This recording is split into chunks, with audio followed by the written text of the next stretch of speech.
Now this example, we have x squared plus x minus 6. That's my quadratic trinomial. And I want to break it down into my factors. So we're going to try to do the arranging the area and see how it goes. First, we start with the x squared. There's only one way we can arrange it. That's nice and easy.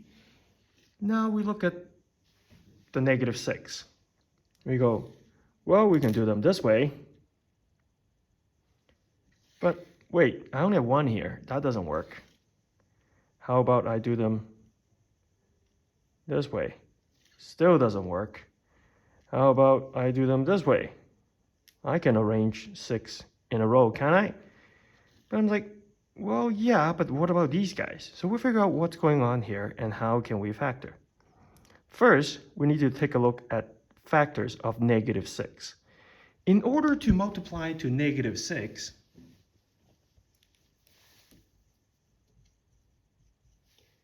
there are 2 ways.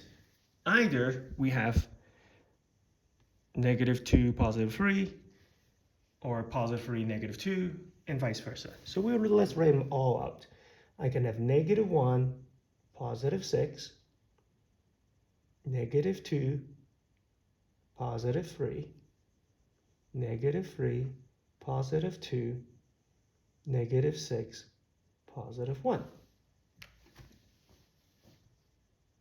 Yes, these pairs looks very similar with the exception of you're flipping the negative sign.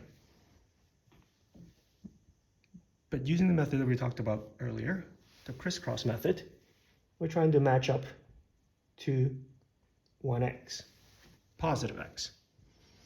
So let's look at diagonal. X times 6 is 6x. X times negative 1, that's negative 1x. That's 5x. And that's not it. So let's try the next one. Positive 3, so it'll be 3x. And then negative 2. 3x minus 2x is positive x. Oh, so that works. So that means, if you're looking at these pair, and looking at them top as a bracket, x minus 2 is one bracket. The other one is x plus 3 is the other bracket. And that will work. But you may ask, well, this doesn't work with algebra tiles, does it? Yeah, that's why we try not to use that too much. But we can introduce by adding extra tiles. So I'm adding plus and negative x, one pair. So that's 0 in essence. And I can add a second pair, which is also 0.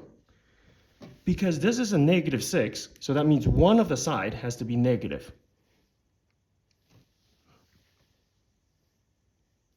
In this case, we can rearrange these two negatives to be negative 2 here. Ooh. And this 3 can go positive. And if you read on the top here, this is positive x plus 3 and positive x minus 2. And because this is negative 2 times positive 3, we have negative 6.